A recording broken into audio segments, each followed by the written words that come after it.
मैं बैठे बैठे यही सोच रहा था कि तभी मेरी गर्दन पर एक ठंडी सी हवा आई, जैसे कोई अपने मुंह से हवा मारता है ना, बिल्कुल वैसे ही। इधर से मुझे भी दरवाजा खटखटाने की आवाज आई और मैं भी दरवाजा खोलने गया। मैंने दरवाजा खोलने की कोशिश की।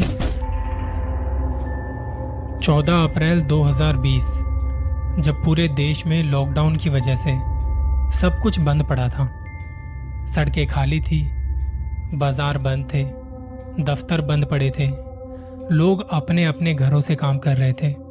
और ऐसे में बंद हो जाते हैं हम 3 दोस्त अपने पंडित जी के फार्म हाउस में। पंडित जी हम अपने उस दोस्त को कहते थे जो बहुत ही पूजा पाठ वगैरह में लगा रहता था, और फार्म हाउस भी उसी का था। हम तीनों दोस्त राइटिंग किया करते थे और उन दिनों काफी टाइम भी था लिखने का। नए नए टॉपिक्स मिलते रहते थे और इसी बीच आया हमारे हाथ एक प्रोजेक्ट जो कि हमें अगले 10 दिनों में कंप्लीट करके देना था। टॉपिक था सुपर नेचुरल पावर, पैरानॉर्मल। कुछ ऐसा लिखना था जिसे सुन के सामने वाला डर के सहम जाए। मुझे शुरू से ही हॉरर कंटेंट लिखना बड़ा पसंद था।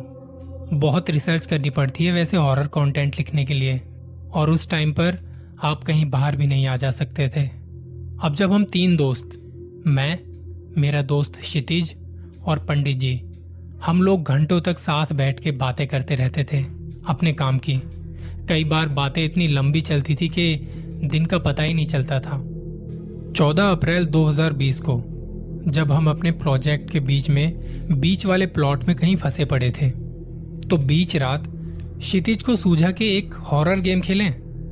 मैंने कहा भाई टाइम देख, 3:30 बज रहे हैं। तो क्षितिज ने कहा कि भाई कौन सा कहीं जाना है सुबह, बताओ खेलोगे? पंडित जी ने कहा कि देखो यहाँ कोई हॉरर गेम या चैलेंज नहीं लेगा, मैं पहले ही बता रहा हूँ। मैंने कहा भाई पंडित पहले सुन तो ले। तो कहता नहीं यार कुछ नहीं खेलना, देखो लिखने तक तो ठीक है पर इन सब चीजों के गेम या चैलेंज करना नहीं चाहिए, मैं पहले ही बता रहा हूँ। क्षितिज ने कहा अरे रुक तो यार, देख इस फार्म हाउस में अभी 3 कमरे खुले हैं, बाकी सारे बंद। तो हम तेरे स्टोर रूम का दरवाजा खोलेंगे और हम में से कोई भी एक वहां जाके 10 मिनट के लिए रुकेगा लाइट बंद करके। अगर तो 10 मिनट तक दरवाजा नहीं खोला तो जो अंदर होगा वो जीत जाएगा, और उसे अंदर डर लगा तो वो दरवाजा बजा के इशारा कर देगा कि मुझे बाहर आना है। क्षितिज की बात सुन के पंडित बोल पड़ा भाई देखो मैं इस खेल से दूर हूं, मैं तो नहीं जाने वाला। तब क्षितिज ने मेरी तरफ इशारा करते हुए कहा बोल करेगा चैलेंज? मैंने कहा अगर मैं रुक गया तो? क्षितिज ने कहा कि भाई अगर रुक गया तो 10,000 मेरी तरफ से, नहीं रुक पाया तो? मैंने कहा 10,000 मेरी तरफ से। पंडित जी से स्टोर रूम की चाबी ली, उसे खोल के देखा, लाइट जलाई। पंडित जी ने बोला अभी भी सोच लो तुम लोग, तुम ठीक नहीं कर रहे, रात के इस वक्त ये सब करना ठीक नहीं है भाई। क्षितिज ने मुझे कहा तू तैयार है? मैंने कहा बिल्कुल तैयार हूं। क्षितिज ने कहा कि अपना मोबाइल दे। मैंने उसे अपना मोबाइल दिया और ये बात सुनकर मुझे भी थोड़ा अजीब लगा। उसने ये बात मुझे पहले नहीं बताई थी, पर उसने मोबाइल लिया, टाइम दिखाया और बाहर से दरवाजा बंद किया और उस कमरे की मेन लाइट बाहर से बंद कर दी। क्षितिज और पंडित जी दूसरे कमरे में जाके खड़े हो गए और उनकी नजरें कमरे की तरफ थी, क्योंकि मुझे अगर डर लगा और मैंने दरवाजा खटखटाया तो वो जल्दी से आके दरवाजा खोल सके। मुझे वहां अंदर 2-3 मिनट तक कुछ दिखाई नहीं दिया, मुझे अपना हाथ तक नजर नहीं आ रहा था, इतना अंधेरा था वहां पर। फिर जब थोड़े टाइम चुप बैठे रहने के बाद मेरी आंखों ने अंधेरे में हल्का हल्का देखना शुरू किया। बाहर से इस कमरे की खिड़की में थोड़ी थोड़ी रोशनी आ रही थी।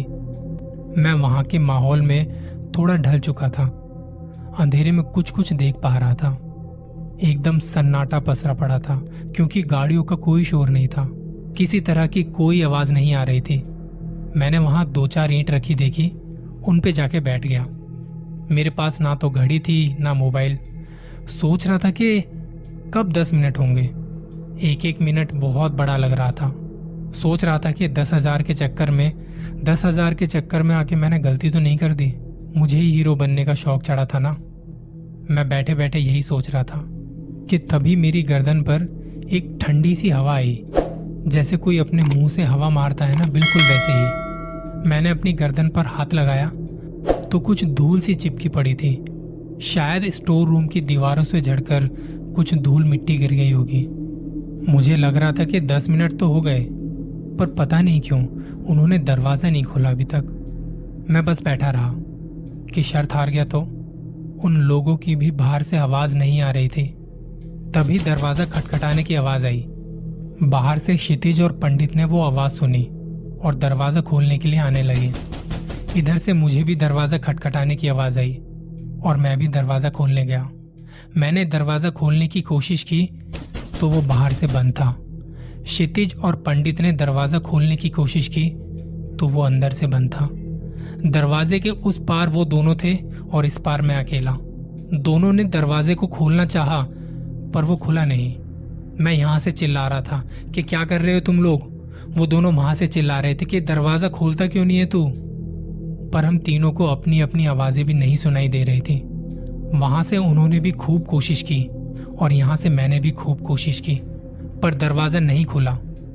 इसी बीच कमरे से कुछ खिसकने की आवाज आई। मैं पसीना पसीना हो चुका था। मैं अपनी आंखों को हल्का हल्का घुमा के देखने की कोशिश करने लगा कि कौन है। मेरा गला सूख चुका था। मैंने पीछे पलट के देखा तो वो आवाज बंद हो चुकी थी और तभी दरवाजे की कुंडी खुलने की आवाज आई। दरवाजा खुद खुला। देखा तो बाहर दोस्त खड़े थे। मेरी हालत देख के पंडित और क्षितिज ने कहा तू ठीक है ना। और थोड़ी देर में वहां कॉरिडोर की लाइट झिलमिलाने लगी, बंद चालू होने लगी।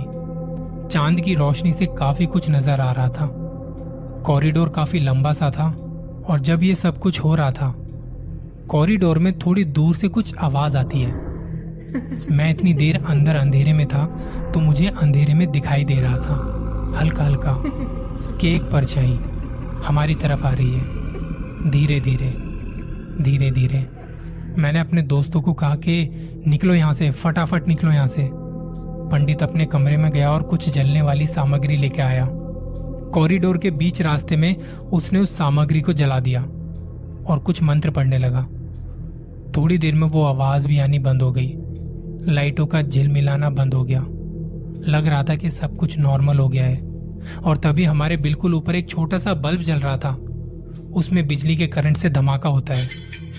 पंडित जी ने कहा बाहर की साइड गार्डन में चलो। हम तीनों वहां गए। पंडित ने हमारे चारों तरफ एक गोला बनाया और कुछ पाठ करने लगा। सूरज निकलने में अभी भी वक्त था। हम वहां बैठे बैठे कांप रहे थे। पंडित ने कहा कि बिना हिले डुले बस बैठे रहो। वहां हमारे आसपास 4 परछाई हमारे गोल गोल घूम रही थी। काफी देर तक ये सिलसिला चलता रहा और जब धीरे धीरे वो पहली किरण धरती पर पड़ने लगी तो वो कहीं गायब हो चुके थे। वो चारों परछाइयां गायब हो चुकी थी। पंडित ने कहा कि अब या तो इस फार्म हाउस को छोड़ना पड़ेगा या इसकी शुद्धि करनी पड़ेगी। बाहर हम कहीं जा नहीं सकते और यहाँ रहने का मन नहीं था। घबरा चुके थे, डर चुके थे हम। पंडित ने अपने किसी खास मित्र को फोन किया और उन्हें बुलाया जो यहीं पास में रहते थे। उस दिन पहले तो हमने थोड़ा आराम किया क्योंकि पूरी रात सोए नहीं थे। फिर शाम को 6 बजे पंडित और उसके मित्र ने पूजा शुरू की जो कि काफी देर तक चली। पंडित ने बताया कि तुम्हें ये नहीं करना चाहिए था जो तुमने कल किया। मेरी बात सुनते तो ऐसा नहीं होता। हम जिस जगह पर हैं यहाँ पर कुछ बुरी आत्माओं का वास है। जब ये फार्म हाउस हमने जिससे खरीदा था तो उसने इसी डर से इसे बेच दिया था कि यहाँ कोई बुरा साया है। जिसके बाद हमने इस घर की शुद्धि की थी, इस फार्म हाउस की शुद्धि की थी। और तुमने कल के दिन जो वो खेल खेला, वो खेल खेल कर उन्हें वापस बुला लिया, उन सोई हुई आत्माओं को जगा दिया। इससे पहले मैंने अपनी जिंदगी में कभी डर को इतने करीब से महसूस नहीं किया था। डर की सही परिभाषा मुझे उस दिन समझ में आई थी। इन चीजों को कभी भी हल्के में मत लेना। ये कोई खेलने की चीज नहीं है। उन्होंने अपना खेल शुरू किया ना तो बहुत मुश्किल हो जाएगी। इसलिए मजाक में भी ऐसा खेल मत खेलना, कभी मत खेलना।